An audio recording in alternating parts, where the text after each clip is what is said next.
શા માટે બધા મનુષ્યો ભગવાન શ્રી કૃષ્ણની ભક્તિને પામી શકતા નથી?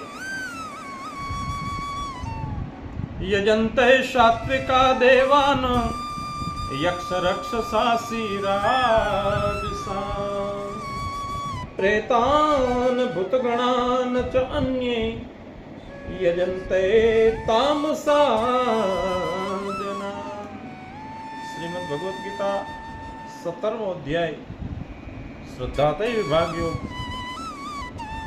4થો શ્લોક. યજંતે અર્થાત પૂજવું. બધા જ લોકો ભગવાન શ્રી કૃષ્ણની ભક્તિ પામી શકતા નથી, કારણ કે મનુષ્યની પ્રકૃતિઓ અલગ અલગ હોય છે. અમુક મનુષ્યની પ્રકૃતિ સાત્વિક હોય છે. જે મનુષ્યની પ્રકૃતિ સાત્વિક હોય છે તેઓ દેવોને અને પરમાત્મા શ્રી કૃષ્ણને ભજે છે, ભક્તિ દ્વારા પામે છે.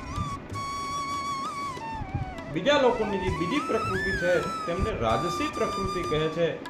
રાજસી પ્રકૃતિના લોકો દેવો અને ભગવાનને ન પૂજતા યક્ષ અને રાક્ષસોને પૂજે છે, તેથી તે તેઓને પામે છે.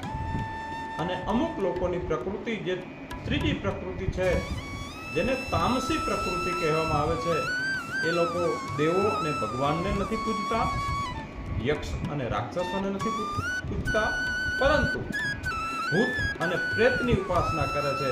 તેથી તામસી પ્રકૃતિના લોકો ભૂત અને પ્રેત યોનિને પામે છે.